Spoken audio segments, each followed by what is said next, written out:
Never in the history of the world have the merchants of obscenity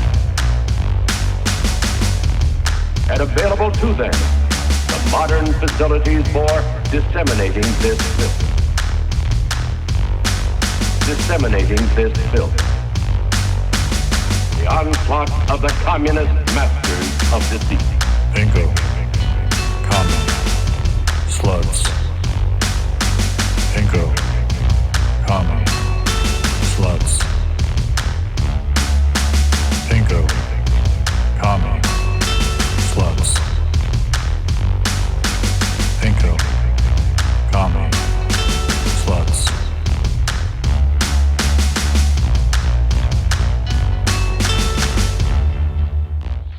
All right, welcome to Pinko, Commie, Slutz. I'm Bunny, here with Steve and Marlowe. Hello. Hello. Happy May Day, folks. Solidarity. Workers of the world, baby. You motherfucking knight. You motherfucking knight. Night? Like, as in the chess piece? Or? No, as in unite. Workers of the world, you motherfucking... Oh. See what I did there? I just added the expletive. He put a motherfucker in there. I got it. I was just telling Bunny how I was gonna, after this, sell all my possession. He's gonna own nothing. Is your girlfriend angry at you against? Oh, not. All my houses are going elsewhere. Mm-hmm. Yeah. Of course. We're talking about Elon Musk. I'm always here for an Elon Musk meltdown. It's one of my favorite things. Today, he said he was going to sell all his possessions, including his house. And he tweeted that his girlfriend, Grimes, and he added her, is mad at him. Yeah. Like, he had to let us know who his girlfriend was again. Oh, God, I hate it. Okay, he did do something funny today. We all saw that, right? Where he was like, yo, I think Tesla stock is like high. Yeah, no, that's great. And then some fucking dumbass is like, dude, I literally just lost 10,000 because of this tweet. And then there's like news stories that like, yeah, apparently that tweet did legit make 14 bill disappear. Yep, $14 billion in stock went down in Tesla. Yeah. Like, I kind of like him because of that. Like, it's really bad, but that he did that. That's really funny. My favorite think piece about this so far is CNN ran one saying that... Okay, so David, why did you just pour? Because it was the loudest thing ever. God damn, it's next to the computer. Okay, yeah, it's a Pinot Grigio. Oh, that's fair. Little Pinot Grigio. Little Pinot Grigio. I'm getting wine mom drunk on a Friday night. Yeah, no, fair. Nice. So yeah, as I was saying, my parents are currently doing this Jerry Garcia Jigsaw for their pandemic. My mom ordered it from an indie jigsaw maker. Now, which era of Jerry is this? Okay, I can tell you exactly what, because it's actually a Grateful Dead jigsaw, but it only features Jerry Garcia. It is the fan art for the Philly Spectrum 1982 April show, you know, because tapers and whatnot. So it's like if you were to go to Philly 82 and pick up a tape, then it would be like the art on the tape, specifically the second set, because it has a big Roman numeral 2 on that bitch. So, yeah, Matthew can look this up. It starts with Shakedown Street into, what is it? Fucking Foreign Soldier? Now I feel like an asshole. You can tell me anything and I'd believe you. Yeah, no, it's all good. This is for the real heads that are listening. Yeah. Yeah, no. But anyway, so yeah, they've been working on that. My mom's been complaining because she's like, oh my God, this puzzle is like annoying and all the pieces look the same. And I'm like, yeah, you bought 1,000-piece jigsaw. What did you expect? They suck. And then she gets angry because I don't help her with it. Puzzles. So yeah, it's fun. It's a whole thing. I get angry at her because she doesn't play chess with me. So, you know, we're all good. So yeah, they're doing that. I was discussing professional wrestling with my dad. It was all a good night. I can't believe families really do puzzles in real life. Yeah, well, I mean, as a theoretical thing to do during the pandemic, I get it. Because, it's the golden age of everything. If you like board games, if you were like a board game kid, you can now get some jackass's indie board game that he only sells on the internet, and it's all awesome and shit. And this is what this was. A fucking artisan crafted this puzzle. It looks exactly like every other jigsaw puzzle. Fucking artisan. Yeah, but someone took a jigsaw and jigsawed out that puzzle. So anyway, my point is, Matthew, please play set 2 of the Philly Spectrum 1982 right about now. We're not going to get sued for copyright. It's fucking Grateful Dead. They don't give a shit. We're cool as shit.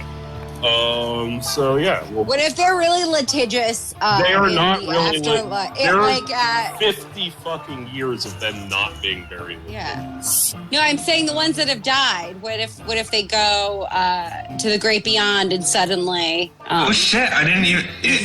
Fun fact. I will not have you badmouth Brent Midland like that. Yeah, no, it was April of Philly Spectrum, 1982. I forget the exact thing, but the second set starts out with Shakedown Street, so I think that's pretty findable. I feel. Go on dead.net. It is findable. Okay. I'm going to fucking do that right now. Do you think I'm playing it right now. Do you hear it? Do you think Elon Musk likes the Grateful Dead? He definitely says he does. Wait, I gotta see. Has it? Oh, Elon! I can't believe Grimes isn't she about to have his baby? 3 days from it's due on Monday. It's due on. Oh my God! What a dickhead! Oh God, I hate him so much. He's gonna sell all his possessions 3 days before the mother of his child has the child. Oh my God! Except for Gene Wilder's house. That's my favorite part of this. He's got some stipulations about Gene Wilder's house. You can't ruin its soul. That's what it's. It cannot be torn down or lose any of its soul. Any of its soul. But Elon Musk irritates me in a way where I hope there is a post-apocalyptic dystopia a la The Stand, Stephen King's The Stand, and it's me. I get to fight Elon Musk in a field somewhere. I'll be honest, I think it has to do with a plague, but I do not actually know the plot. I've heard a lot of people referencing it. The world ends essentially due to a plague, and it's very sparsely populated, and there's different factions, and one guy's a bad guy, and the other people are good people, and there's a fight. Okay. And without spoiling anything, I don't know. Do you spoil Stephen King? Anyway. But the point is, I hope we lead factions against each other, and I get to fight Elon Musk to the death. Yeah, I guess. I don't know. I just remember using his flamethrowers I was more against of a Crichton dude back in the day. Back in the day of reading fiction or whatever. Michael Crichton. Yeah, Mikhail. Jurassic Park. Yeah. Westworld. Heard of it. Yeah, no, I have not actually read Westworld, I will say that. I read, you read the classic Crichtons when you're in 5th grade. Mm-hmm. You read Jurassic Park, Jurassic Park 2, The Jurassicing, Andromeda Strain, that one about fucking nano machines he wrote that sucked. Ooh, the one about time travel he wrote, which was a fucking hot novel, but was one of the worst films ever made. That was great book. Time something or other. It had to do with time. They went back into the Middle Ages and did some shenanigans. It was great. But yeah, no, I was I was definitely a Crichton kid back in the 5th grades.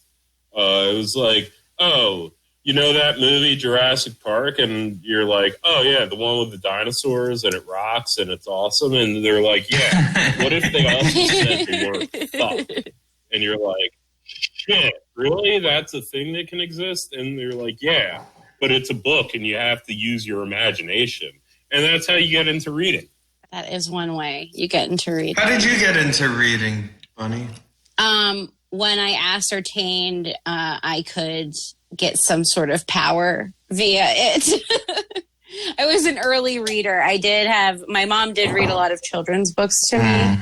But then as soon as I was able to do it on my own, I was very keen to show it off. And then because reading meant I could go and look things up on my own and not have to ask an adult, I became like, I read a lot, but I'm not like well read by any canonical standard. Like, yeah, no, fuck the canon. Canon sucks you know what I ass. mean? Fuck the canon. Definitely again, my favorite like, books are read Stephen Jurassic King Park books. and Like, Morph is it's whatever. Yeah. Stephen King, the Michael Crichton for soft goths like myself. Yeah. Also, like a not super racist way to consume your Lovecraft. And H.P. Lovecraft, except there is a new TV show with Jordan Peele inspired by Lovecraft, which I assume is going to be scientifically racist. Okay, I do want to discuss my idea for a Jordan Peele directed remake of Birth of a Nation. Not the Haitian fucking movie Revolution. about the slave. Well, no, that was not about the Haitian Revolution, and I would have been annoyed if that shitty movie was made about. Anyway, it was called Birth of a Nation. It sucked. I'm sorry, we're now a racist podcast. Jordan Peele is looking angrily through water at. I will admit, Jordan Peele didn't direct that from Rapist. That's the whole thing. Is that there was this whole Nat Turner. Yeah, there was a whole Turner's, Me Too shit on this movie. God damn it! Nat I knew Turner's it. Rebellion. Thank you. But Nat Turner. I never saw it because I will admit because of the rape allegations against Nate Parker, who made the film, and so I don't know if it's a good film or a bad film in any way. But the whole idea that they also called it Birth of a Nation was sort of to be, meta and ironic because Birth of a Nation is big blockbuster film is also a racist propaganda film for the Klan. Which Klan? The Ku Klux? Anyway, so that's this podcast's new chant. 40. No. 46. Whose Klan? But anyway. That's the correct answer to whose Klan in real life. So if anyone asks you, straight from the streets of Shaolin. But anyway, I definitely have this idea that I think could work as a Jordan Peele alt history remake of Birth of a Nation. The basic idea is it's an alternate history where white people are the slaves, and so it's actually a black Ku Klux Klan, and that makes it better, and it's directed by Jordan Peele. And I have this idea that, like, every studio has one dude in the meetings who's just like, hey, we should remake Birth of a Nation, and everyone always shuts him down, and he constantly is like, no, I have a way of doing it.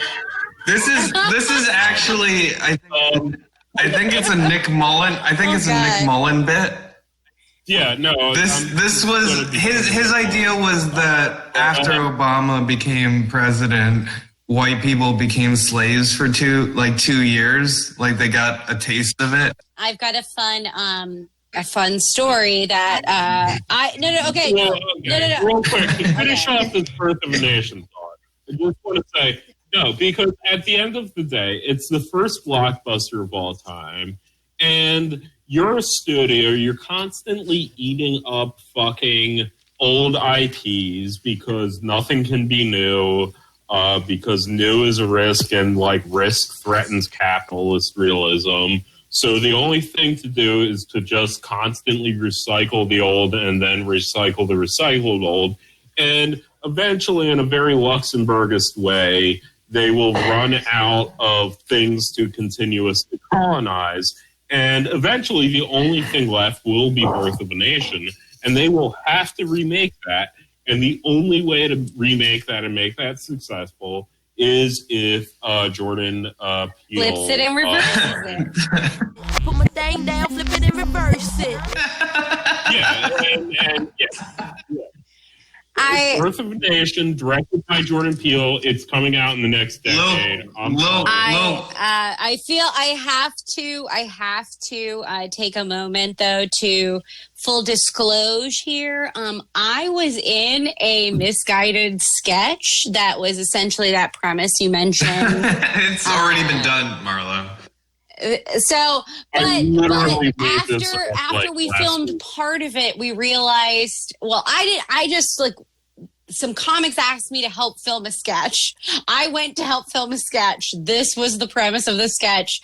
After some of it was filmed, it was like... was it literally supposed to be Birth of a Nation? I'll put a link in the show notes. It's not supposed to be Birth of a Nation, but it's essentially that... reparations, that reparations now is every black person gets a couple of white slaves who can volunteer for this. Yeah, like it is. Anyway, it's funny because it was such a bad idea. We did end up making a good video about what a stupid idea it was. But like, I'll put a link. Birth of the Nation remake in 2020 because like we've already remade every old fucking movie. This is like also like 5 years from now we're gonna remake Jaws. Like we all know that's gonna happen. We already did. I mean, we already did remake Jaws. Yeah, whatever shark movie comes up is just a remake. No, we haven't remade Jaws. We've done shark concept, but no, we haven't remade Jaws. But we will eventually. We'll take the signifier of Jaws and just put it on another movie. Right, and by signifier, literally the title Jaws, and it will be a remake of Jaws. And then they'll do something really cringy with, we're going to need a bigger boat, They're going to make it based more on the book. They're going to actually, that's going to be their way of doing that to be respectful, is they're going to actually, like, take the parts that the movie deviated from the book, but they're going to go back and what if it's based on the James Bond character? No, that's dumb. And James Bond is already a fucking Lacanian schizophrenic floating signifier, and it doesn't matter.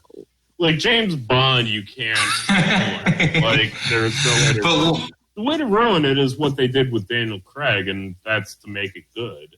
Like, James Bond is supposed to be incredibly... I'm saying just remake the movie Jaws, but instead of shark. Right, yeah, no, it's Jaws from Spy Who Loved Me. Moonraker, which is when he was, like, floating in space. In space, yes, I know. Jaws. We are all aware of the character Jaws from James Bond. 2 movies in particular, Spy Who Loved Me and Moonraker. He was introduced in Spy Who Loved Me, and then he went to space in Moonraker. And he fell in love, too. Yes, you can't ruin James Bond. James Bond is fucking stupid. There is no way to... This is why we need to, as a whole podcast, watch the movies. Yeah, we should. Also, I got, like, Phil probably helping me out on the Chick Track review thing. So there's that as well. But, yeah, no, I mean, they're going to remake Jaws, like the Spielberg Jaws. They're not going to do some cutesy fucking wordplay over the James Bond character. And after they remake Jaws, they're going to have nothing left except Birth of a Nation. Remake Birth of a Nation. The Birth of a Nation remake is coming. And anyone who doesn't think it's coming is insane.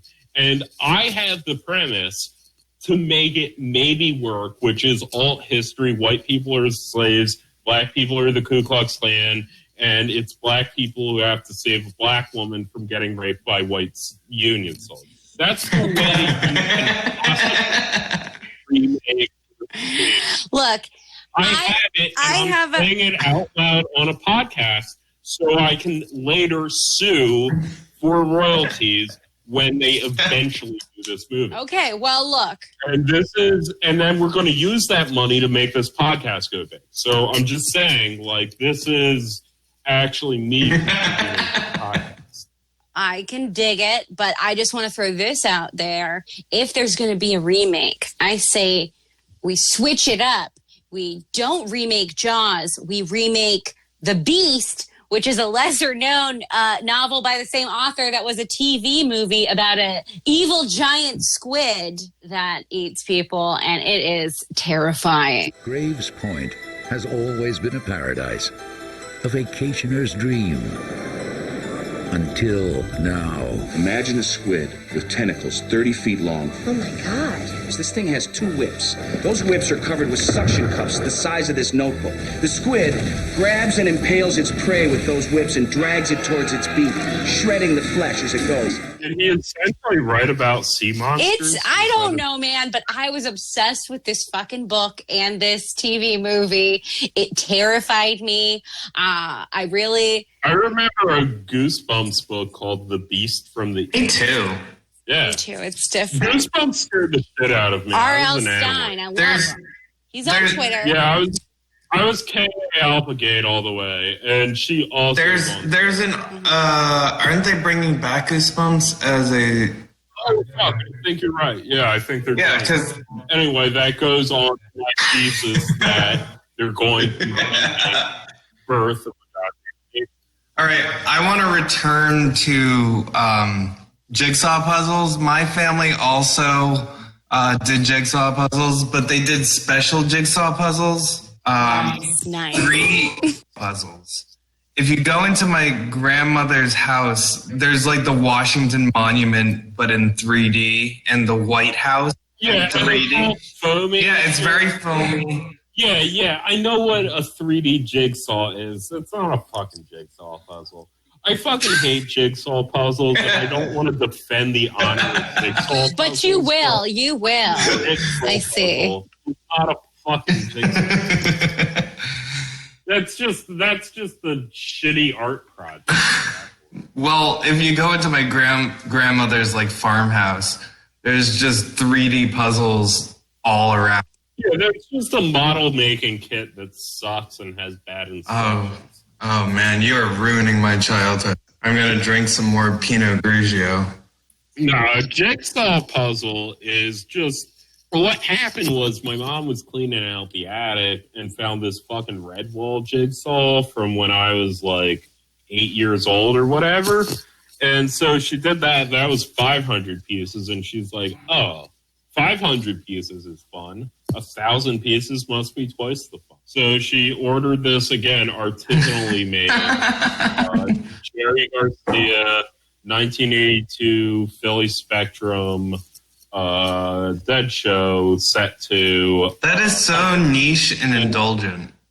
It's especially your mom. Like, Bunny's never met Marlowe's mom, but... Bunny would love my mom, and my mom... No, you two would get together. They will love each other. They absolutely would. But yeah, no, I mean, well, again, my mom literally ordered Dancing Bear, by which I mean, again, the Grateful Dead logo Dancing Bear, not the fucking stripper genre, Matthew. She ordered Dancing Bear face mask. Like, yeah, no, I've worn a fucking Grateful Dead face mask in public. My parents aren't hard to figure out what their interests are. But, Bunny, you had something you wanted to talk about. Me too. Oh, yeah, I'm sorry. Yeah, I completely spoke over Bunny. Sorry for that, Mike. Oh, I wasn't even trying to bring that up or anything, but... Yeah, no, I did a sexism.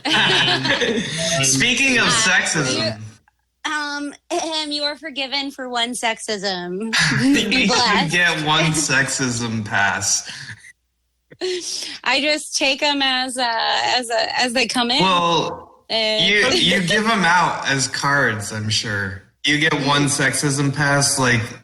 I used to be really irresponsible with my sexism passes. I was just like giving them to all kinds of people. Our theory for calling ourselves the title that we call ourselves is that it's empowering, and if it wasn't empowering, that's right. The title of this podcast was my idea. It's a beloved name. If I was a punk band, it's what I would call it. Also, somebody called me a Pinko slut very early on in my life. And I was like, what's a Pinko? Anyway. This is a name that you would name your, fucking roller derby. I just want to say. It does have a roller derby, vibe to it. It's Riot Girl. Yeah. It's like it might as well be a zine. It is a zine. We are going to grow by controversy, and if pissing off Turkish nationalists doesn't work, then going with punks suck ass, and it's a childish genre, and you should fucking grow up and learn some general emotional maturity is what we're going to go with. So whatever. Either the Turks get the punks. Yeah, but also I don't care. Punks, I like breaking stuff, so yeah, I don't know. That's just goddess. That's not even punk. Love it. I'm just saying, those of you who like breaking stuff, I feel you. Those of you who like punk as an ethos or whatever, I don't respect you, and you should find me on Twitter. Even though I never actually give you too many hints. But, yeah, track me down on Twitter. Listen to Clues by downloading every episode of this podcast. And, yeah, fucking fight me. You can't because you're a bunch of, nebbishy, weak-wristed... Ooh, that's a very Jewish word, nebbishy. Ugh. But anyway... Did you do an anti-Semitism? He did an anti-Semitism. Okay. It's called a self-hate when I do it. But anyway... I don't care. Whatever. Your dad didn't hug you enough or he hugged you too much and now you hate capitalism. Fuck you. World Inferno sucks. Yeah, whatever. I don't care. I will piss off I want to insult enough subgroups until someone starts listening to our podcast out of hate.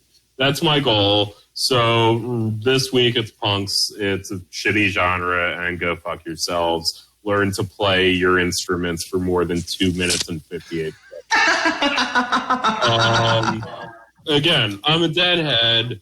I expect you to play your instruments for 48 minutes at a time. Because that's better. Because it's longer.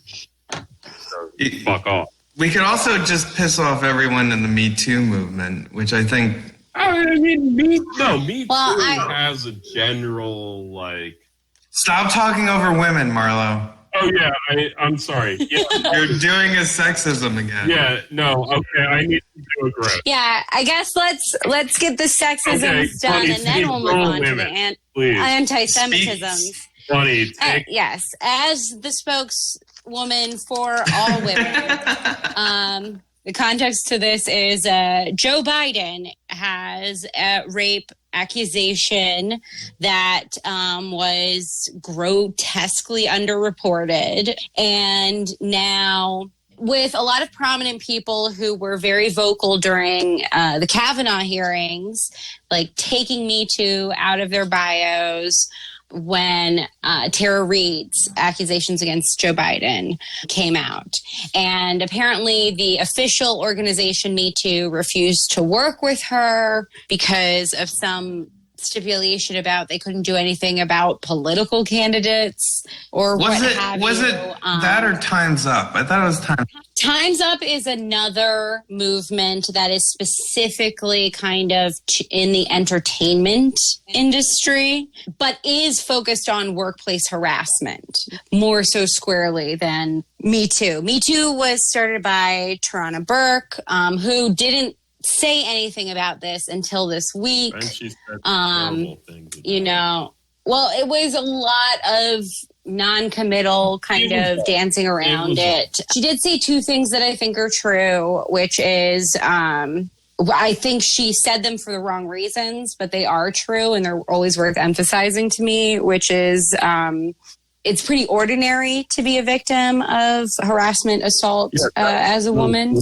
And that is a central point of it, is that every woman can essentially go, me too. Something like this has happened to me as well. Me uniquely. Yes. You know, she mentioned it, but like it was such like a mediocre nothingness in terms of like taking a stance here. But she did say, I think it's worth mentioning over and over again, though, because I think a lot of people don't have that perspective that it's actually ordinary to be a victim as a woman. It's not terribly special or unique or et cetera. The other thing it shouldn't be like that. Yeah. Yes, exactly. And then the other thing she drew attention to, which is, I think, is always worth drawing attention to, is sort of our issue that victims be perfect. Now, I disagreed with how Tarana kind of brought up being an imperfect victim, because I felt like she was saying something that feels like it's coming from a lot of liberal women. The narrative, I believe, is going to be, we couldn't take Tara Reid's allegations seriously because they were being used as, I believe Tarana said, used like a political football by disinterested parties. And I don't think that's true. I don't think that's very... No, okay. So I'm sorry for interrupting Bunny, and then subsequently we went off on a whole thing about how you couldn't hear me. Anyway, my point was, it's interesting the evolution of the concept of imperfect victim, because it used to be you were an imperfect victim because you were a loose woman who was asking for it. But now it's like you're an imperfect victim because you're essentially serving the wrong political party. Mm-hmm. I think it also goes deeper than that. And I point to the Krasensteins in this. The Krasensteins had a hit piece that did an interview with a former coworker of hers who claimed that she was taking money from a horse version of Carol Baskin. I'm imagining a horse person who is like Carol Baskin and not what you mean. Go on. And yeah, there was Krasensteins did a hit piece. And the Krasensteins definitely seem to be funded by the DNC. And the imperfect victim seems to now have shifted from a loose woman to someone who potentially may have done something wrong in her past, like accidentally stealing money from a horse foundation or a nonprofit 10 years ago or whatever. And the idea is to cast aspersions on the idea that she couldn't lie. They dig through her past to come up with anything that might situate her as somebody who would have ill intentions. Well, precisely. It's my huge problem with the way it was brought up in Tarana's tweets is that she talked about the imperfect victim instead of talking about society amorphously necessitating our victims be perfect before we sympathize with them. Because that's the issue. It's not about any individual's imperfections, etc. It's the fact that fucking subconsciously there's this idea that if you're really a victim, it happened in this perfect way, that you were perfectly wronged, where you contributed nothing to this horrible wrongness, etc. And that's the issue.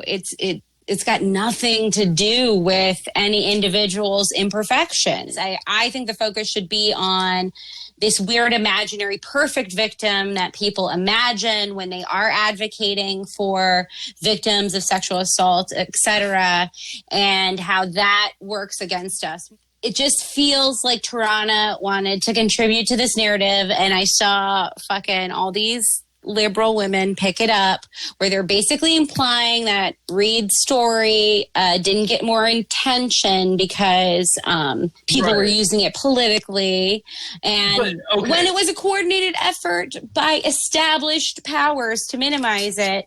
Amanda Marcotte essentially blamed Katie Halper, who did the initial podcast interview with Tara Reid, and which is so gross, and I hated it. But that's victim blaming. All of this shit is fucking victim blaming, and to see so many quote unquote feminist women just openly engage with it, it super sucks. And yeah, I just wish people were talking about the actual issues of how rape happens to all kinds of fucked up people. Assault, harassment happens to all kinds of crazy, quote unquote, bitches. Okay. That's for real. Frankly, predators choose people who seem unstable on purpose a lot of time. So I just wish that the women who are supposed to be the women advocating about this shit weren't so removed from the brass tacks of the matter, because now they've got some nonprofit industrial complex shit behind them. They have so much nonprofit. Okay, so go Zizek on this shit. Capitalism has already dealt with the idea of a victim of rape slutty. It's already dealt with the fact that a victim of rape has certain qualities to them that we find distrustful or what have you, that rape happens in weird situations. Liberalism has already kind of dealt with that and said that narrative. But whatever Amanda Marcotte or anyone is saying, the fact of the matter is the imperfect victim nowadays, they're not talking about her being a liar or whatever. They're talking about her liking Putin or not, or this, that, or the other thing. It's this political narrative function. And, she hasn't appeared on Fox News. She's made the decision to not appear on Fox News because that lends her credibility.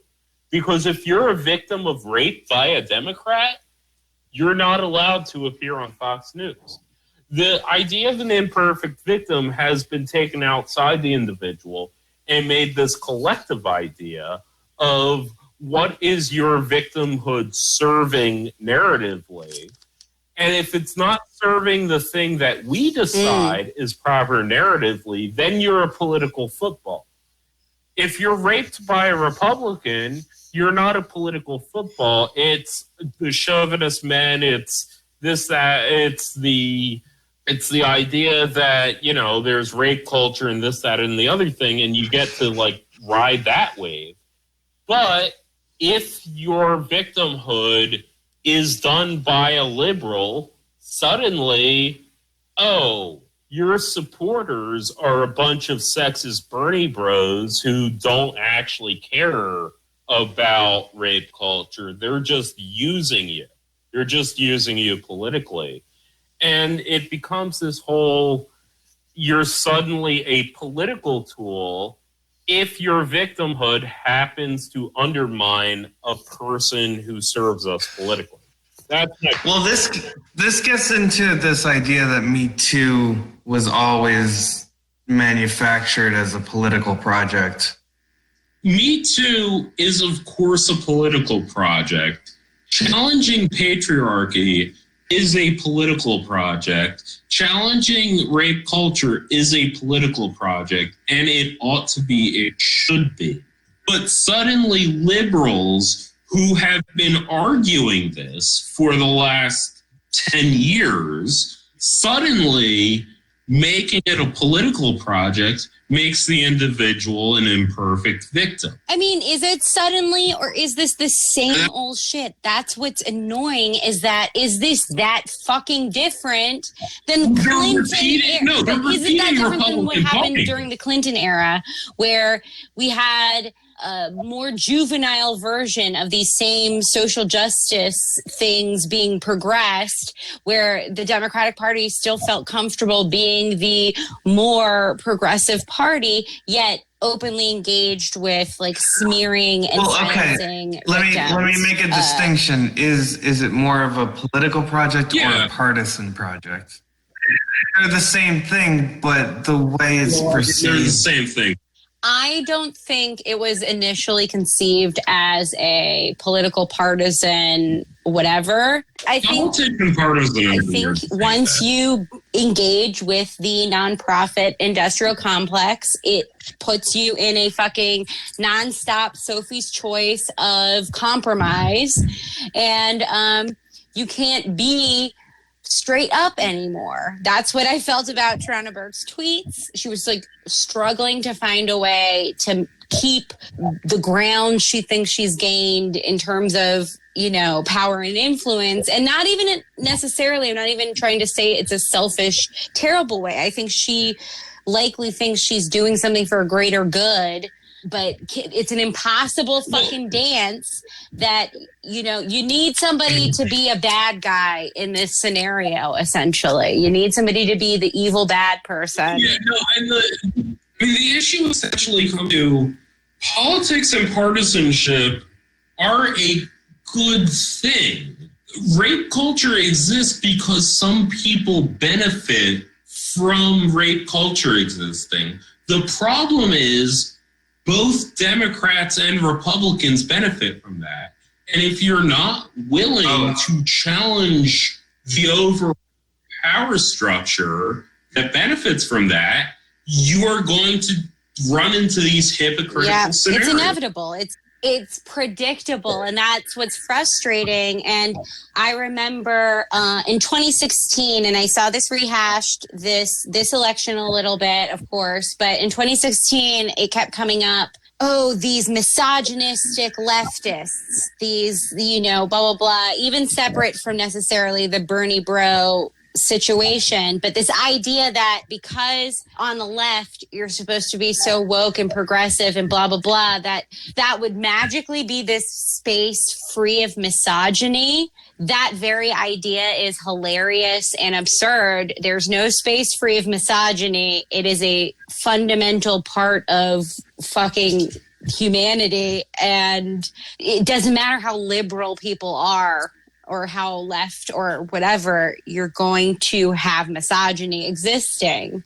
And I see this idea more from people on the liberal side of things who wanted to sort of perpetuate the idea that the left is secretly, evilly the same as right-wingers, etc., when really there's just no space that doesn't have misogyny and assault and harassment, and it's offensive to act otherwise, but people do it all the time. It goes into the situation about acting like the victimhood is special. It's just frustrating. It was a frustrating week, and it's frustrating because we wouldn't have to do any of this if they would have just gotten behind Mr. Bernie Sanders. Like, we wouldn't be having this unproductive scenario. It just fucking sucks.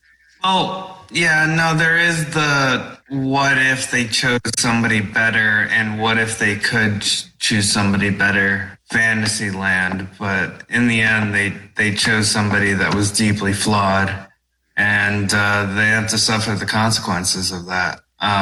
They're suffering the consequences of that. And hilarious. The problem is they chose someone who did all the right things according to our deeply flawed exploitative society. And the fact of the matter is, if you actually want to solve these problems, that deeply flawed exploitative society needs to end. Sorry, you're not going to solve the problem through liberalism, because liberalism thrives off of the exploitation of rape culture. It just does. They keep running into these fucking problems.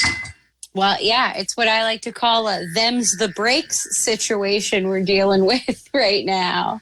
I just feel like a lot of people engage with frameworks around social justice as a lark almost, because anybody who follows this stuff to their logical conclusions could see all of these issues we're running into were inevitable.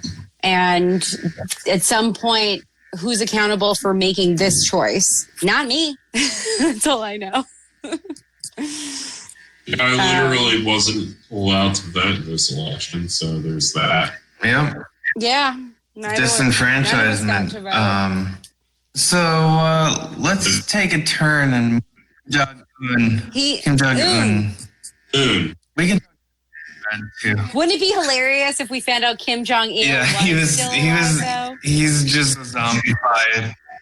Kim Il-sung is the eternal leader of North Korea. So, well, I gotta say, the first time I ever saw a photograph of Kim Jong-il, I did think, well, yeah, it's a dictator, but how progressive they have this butch lesbian woman running their country. Wait, you say Mr. Kim? Yes, I'm Mr. Kim. Yeah, after we recorded last week's podcast, people said, "Oh, Kim Jong-un is dead," and then just today, before we got on the horn here, people were like, "Nah, he's alive." And those people being the North Korean media. But did they have a photo of him even? I have no idea. I will say, if we want to keep Steve's dumb idea of me doing the tanky update, this would be a situation where I do that. So I'm watching his first appearance right now. He's made a first appearance. The Democratic People's Republic of North Korea loves doing this, because there was the famous thing from like 2 or 3 years ago where it was like his uncle got executed, and then his uncle was just on TV at like a meeting. Yeah. Like the North Koreans love fucking with the West like that, where like the West will just like baselessly report someone died, and then like that person will just be on camera later And that's on. exactly what happened here. And that's exactly as I predicted for the last week. This is the same news story they run every 6 months. Yeah, and it's like, and you might say, well, why wouldn't they just come out that day? Because it's funnier. Absolutely is funnier. Like he looks good right now. Agree. I'm watching him like walk upstairs, wave his fist. Oh, but I'm sad his sister. Well, no, yeah, okay, that was my tanky update, is how everyone's thirsting over his sister. But no, at this point, no, because I've been like hitting up my mom's like elliptical and shit, and I'm actually 30 pounds this year, so like I'm curious how Kim Jong-un's doing. Dude, look at I just sent the video. He's looking good. He's looking stout, but he's looking like he's not quite gotten off all of the beers and cheese, but he's looking like he's gained some youth. Yeah, no, well, okay. If I have advice for Kim Jong-un, you don't have to cut it out, but you have to be smarter about it. That's my point. You know, like portion control, bitch, is what I would tell Kim Jong-un if I could talk to Kim Jong-un. Now I'm just watching like repeated images of him walking upstairs. It's great. Yeah, no, and like hit those stairs, dude. Like fucking hit those stairs. And his sister is right behind him too. Yeah, no, all right. He's looking good, right? Like he's looking fresh faced. Oh shit! No, that's a nice tailored suit. Are you talking about the one where he's going up the stairs and he's got like a gray suit on? No, the one just before he was going. Okay, yeah, no, it's the black one, not the weird gray like fucking. Oh, look at us, we're like trying to maintain our Mao jumpsuits, but like different. Yeah, no, the suit. It was well fitted. All right, what's the tanky update other than his sister is a thirsty Yeah, no, it's mostly just dumb anime bullshit and their sister and like trying to fuck her. It's also cool. Fuck everything. We're all gonna. Excuse you. I did like to be reminded how young Kim Jong-un is, because our president is 73 years old and Kim Jong-un is like 36. That's like 72 in communist years, though. I just was trying to think how many 30-something-year-olds like have a friend who's in their 70s. It's 72 in communist years, because once you're a communist country, you double the amount of years. All right. Yeah. We didn't I'm talk about Marlowe. You can't find me on social media. Good night. Follow us on Twitter at Pinko Slutz. I'm Bunny Themelis at Bunny Themelis on Twitter. Pinko Steve. Follow me. I know I Pinko got Steve. one follower from the last. Hell yeah. I think it was your friends, Bunny. Probably. We're on all the podcast places now. So rate us on Apple and subscribe to us on wherever you listen to podcasts. Thank you. Marlowe you. says bye. Victims of oppression, for the tyrants in your mind. Don't cling so hard to your possessions, for you have nothing if you have no rights.